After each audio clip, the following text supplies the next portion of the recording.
안녕하십니까. 이어서 경남 뉴스입니다.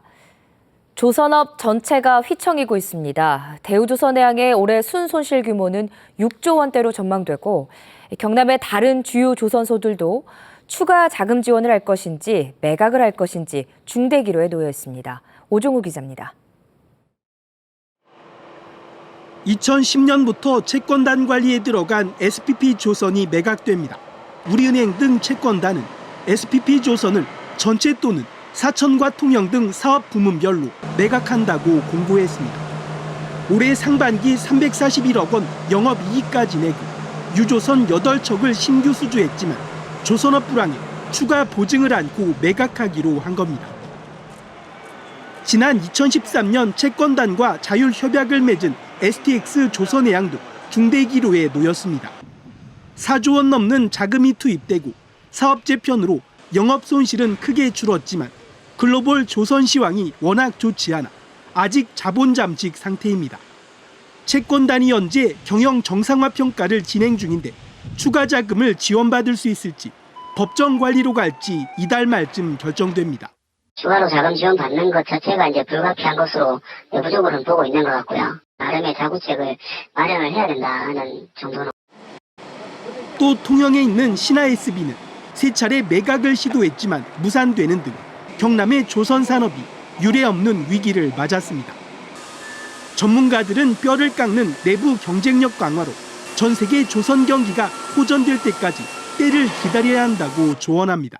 이제까지 잘 해왔던 것들을 좀 그대로 지켜내고 또는 부족한 것들을 조금 더 보완하면서 버텨나가는 것들이 되게 중요할 것 같습니다.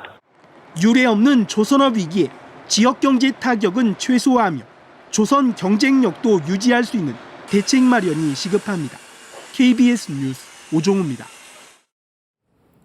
국방과 의료, 환경 등 우리 생활을 획기적으로 바꿔놓을 신기술이 나노과학입니다. 이 나노산업의 중심이 될 밀양 나노융합 국가산업단지 조성이 내년에 본격적으로 시작됩니다. 천현수 기자입니다. 흡연실의 신기술 공기청정기가 가동되자 1시간 만에 연기 속 유해 성분의 98%가 수증기와 이산화탄소로 분해됩니다. 분해 촉매 장치의 핵심은 나노 기술입니다. 스마트폰 뒷면에 손가락을 갖다 대자 자동으로 작동됩니다. 두께 1.1mm에 불과한 나노 기술 지문 센서입니다. 휘어지는 디스플레이도 나노 융합 기술의 결과물입니다. 나노 융합 산업의 중심이 될 밀양국가산업단지는 내년까지 모든 절차를 마칩니다. 2017년 착공해 165만 제곱미터 규모로 2020년 완성됩니다. 핵심 시설인 나노 금형 상용화 지원센터는 내년에 먼저 착공합니다. 개별 기업이 하기 어려운 신기술 검증과 시제품 제작을 대행합니다. 상용화 지원센터는 전체 사업비의 60%가 R&D와 시험용 장비 구입에 들어갑니다. R&D가 필요한데 그 R&D를 지원하기 위한 인프라가 꼭 있어야지만 이 기업이 경쟁력을 가질 수 있는 산업단지가 될 수 있습니다. 밀양 나노산단은 굴뚝이 솟은 공업단지가 아니라 전원도시와 같은 모양으로 그려집니다. 수도권과 대전 등지 나노기업과 연구 인력이 밀양에 정착하도록 하기 위해서입니다. 과학자들이 한번 거기에 들어갔을 때 다시는 딴 데로 가고 싶지 않고 거기서 평생을 일을 하고 싶은 그런 곳으로 만들어줘야 되죠. 2020년까지 전 세계 나노산업은 3조 달러, 국내 시장은 580조 원 규모로 예상됩니다. KBS 뉴스 천현수입니다. 노사정 대타협의 후속 조치를 마련하기 위한 경남 지역 토론회가 어제 한국노총 경남본부에서 노총과 노사정위, 경영자협회 등이 참석한 가운데 열렸습니다. 이번 토론회에서는 노동시장 구조개혁 필요성과 노사정 대타협이 이루어진 배경을 논의하고 이를 실현하기 위해 시에 적절한 후속 조치가 필요하다는 의견이 제시됐습니다. 노사정 토론회는 경남을 시작으로 대구, 경기, 광주, 울산으로 이어집니다. 지리산 국립공원 사무소는 탐방로의 안전 환경을 홈페이지에서 실시간으로 확인할 수 있는 안전예보 시스템을 시행한다고 밝혔습니다. 안전등급은 매우 좋은 상태와 주의가 필요한 상태 등 5등급으로 나눠지고 경사도와 노면 상태, 산행시간 등과 수시로 변하는 기상 상태를 고려해 매겨집니다. 경남도의회 학교급식 조사특위가 6천억 원 규모의 식자재 납품 의혹을 적발했다고 밝혔는데요. 그런데 발표 중 일부가 사실과 달라 논란이 일고 있습니다. 송현준 기자가 보도합니다. 경남도의회 학교급식 조사특위가 중간조사 결과를 발표했습니다. 132개 학교에 대해서 조사한 결과 급식 업체 간 담합 의혹 4,800여 건, 유령업체 등과 불법 계약 4,500여 건 등 모두 6,022억 원의 납품 비리 의혹이 드러났다고 주장했습니다. 제19 감사기식의 관리 감독은 결국 학교 급식 행정에 비리가 만연하게 만든 원인의 하나가 되었다고 생각을 합니다. 하지만 제대로 된 검토 없이 발표가 됐다는 정황도 드러났습니다. 불량식품을 납품한 사실이 적발돼 제재를 받은 업체로부터 식자재를 납품받았다고 급식특위가 밝힌 한 학교입니다. 해당 학교는 제재 기간 중에 납품받은 적이 없다며 사실을 부인합니다.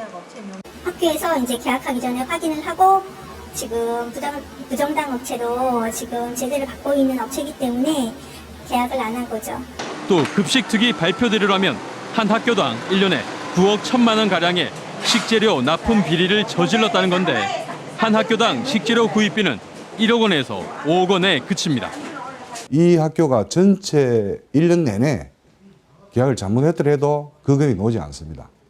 그래서 중간발표 내용이 어떤 부분에서 자료에 나왔는지 모르겠지만 상당히 다르다. 도의회 급식특위는 이 같은 지적에 대해 다시 확인하겠다고 해명했습니다. KBS 뉴스 송현준입니다.